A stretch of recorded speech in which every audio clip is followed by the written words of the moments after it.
अगर आप regular basis पे आईटीआर जो है अपने इनकम टैक्स रिटर्न्स भरते हैं और उनमें चेंजेस जो हैं वो रेगुलर बेसिस पे करवाते हैं तो ये वीडियो आपके लिए है, क्योंकि यहाँ पर इनकम टैक्स डिपार्टमेंट के पास ये पावर आने वाली है कि अगर वो इस साल के इनकम टैक्स रिटर्न्स को स्क्रूटिनाइज कर रहे हैं तो वो पिछले साल वाले आईटीआर को भी करेंगे, ताकि किसी तरह की अगर डिस्क्रिपेंसी है तो उसको करेक्ट किया जा सके। अब समझने वाली बात ये रहेगी कि यहाँ पर टारगेट किस चीज पे है, ताकि कंज्यूमर्स जो हैं जो यहाँ पे आईटीआर भर रहे हैं उनको फैसिलिटेट किया जाए, या फिर इन्हीं डिस्क्रिपेंसीज को यूज करके समझा जाए कि इनकम टैक्स का इवेजन किस किस तरीके से हो रहा है। Hello students, welcome to Chahal academy. My name is Shubhangi Singh और आज हम बात करने वाले हैं इसी फाइनेंस बिल 2025 के इस पर्टिकुलर प्रोविजन में जो ये चेंज लाने वाला है। तो यहाँ पे अगर हम बात करें तो फाइनेंस बिल 2025 जो है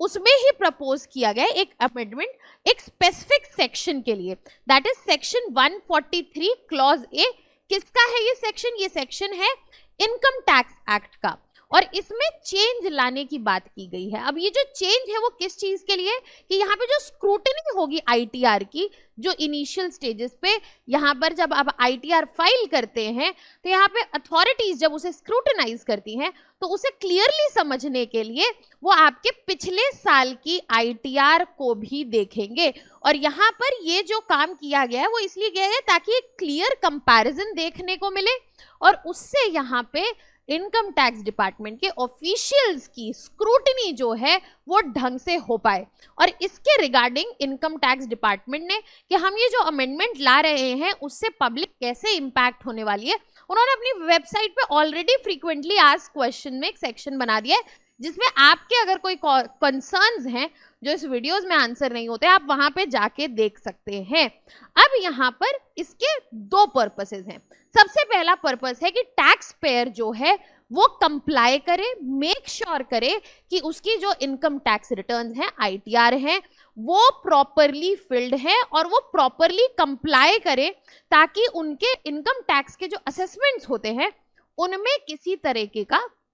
कोई भी इशू ना आए। बट एक इसका दूसरा एंगल भी जो है जो हमारे यहाँ समझना जरूरी हो जाता है कि ये जो अमेंडमेंट है ये इंश्योर करेगा कि डिस्क्रिपेंसी जो है वो इनिशियल स्टेज पे ही देख ली जाए, ताकि किसी तरीके के नोटिसेस डिस्प्यूट्स जो हैं वो बाद में क्रिएट ना हो और उसके लिए नोटिसेस बाद में जारी ना हो। डिस्क्रिपेंसी अगर इनिशियल पोजीशन पे हम ढूंढ लेते हैं तो अकॉर्डिंगली वो करेक्ट हो जाएगी, जिससे हमारा फ्यूचर का लिटिगेशन जो है वो भी बचेगा, यहाँ पे टैक्स पेयर भी फैसिलिटेटेड रहेगा और साथ ही साथ ये भी अश्योर होगा कि टैक्स पेयर जो है प्रॉपर कंप्लाई कर रहा है इनकम टैक्स के रूल्स के साथ। और यहाँ पे सिंपल सा इनकम टैक्स डिपार्टमेंट ने क्लैरिफाई किया, हमारा इंटेंट ये है कि किसी भी तरह का अरिथमेटिकल एरर हो, किसी तरह का ऑब्वियस इनकरेक्ट क्लेम हो जो हमें विजिबली देख रहा है कि ये क्लेम जो है गलत है, हम उसे सही कर सके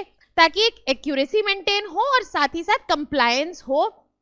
टैक्स रेगुलेशन का। अब यहाँ पे ये अमेंडमेंट जो है वो कोई बहुत बड़ा बदलाव नहीं ला रहा है, जो यहाँ पे इनकम टैक्स अथॉरिटी के पास ऑलरेडी पावर है उसको ब्रॉडन कर रहा है, ताकि वो इनकम टैक्स रिटर्न जब यहाँ पे कंप्लायंस उसका चेक कर रहे हैं, उसका असेसमेंट हो रहा है, तो वो उसको पिछले साल की आईटीआर के साथ कंपेयर कर सके। अब यहाँ पर ये जैसा कि मैंने बताया इसके हमें दो रिजल्ट्स देखने को मिलेंगे। सिंपली यहाँ पर जो इनएक्यूरेसी है या इनकरेक्ट क्लेम्स है वो अवॉइड होंगे, और फ्यूचर टाइम में जो लिटिगेशन नोटिस डिस्प्यूट्स जिसके वजह से यहाँ पर डिलेड और टैक्स पेयर को भी प्रॉब्लम होती है, बाद की प्रॉब्लम जो है इनिशियल पॉइंट पर ही खत्म हो जाएंगी। और ये सिर्फ कैसे हो सकता है कि अगर स्क्रूटनी जो है वो हम इनिशियल पॉइंट पर ही इंक्रीज कर दें। अब इनकम टैक्स डिपार्टमेंट ने क्लियरली यहाँ पर क्लैरिफिकेशंस जो है नोटिफाई की हैं कि किस तरह की इनएक्यूरेसीज जो है उनको देखा जाएगा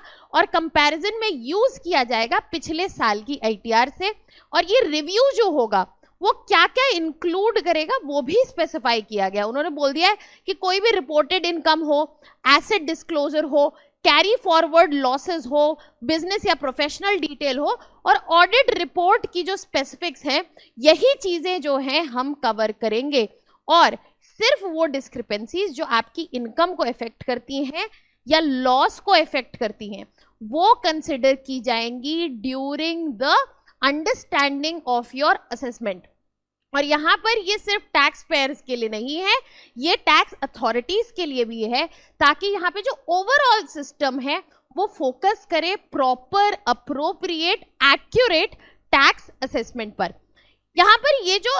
फाइनेंस बिल के थ्रू चेंज लाया जा रहा है उसमें एक क्वेश्चन है, एक कंसर्न है जो ओवरऑल रेज किया जा रहा है, क्योंकि इस पर्टिकुलर अमेंडमेंट में the word that has been used as may be prescribed, मतलब यहाँ पे central board of direct taxes जो है, आप department of revenue ministry of finance का अंदर आता है central board of direct taxes. अब उन्होंने लिखा है कि एज मे बी प्रिस्क्राइब्ड, मतलब सीबीडीटी जैसा जैसा बताएगा उस हिसाब से ये रिव्यू और असेसमेंट जो है चेंज होगा। तो यहाँ पे इस पर्टिकुलर फ्रेज की वजह से यहाँ पर अथॉरिटी को ह्यूमंगस पावर मिलती है वेरियस सिनेरियो में। तो यहाँ पे एक सिंपल सा समरी असेसमेंट वाला जो अमेंडमेंट है उसका जो स्कोप है वो बहुत बढ़ जाता है और कॉम्प्लेक्स हो जाता है सिर्फ एक ये पर्टिकुलर फेज से। और यहाँ पे उम्मीद है कि इस पर्टिकुलर फ्रेज और इसके कॉन्टेक्स्ट की वजह से टैक्स पेयर जो है, चाहे वो स्मॉल कंपनीज हो, इंडिविजुअल्स हो,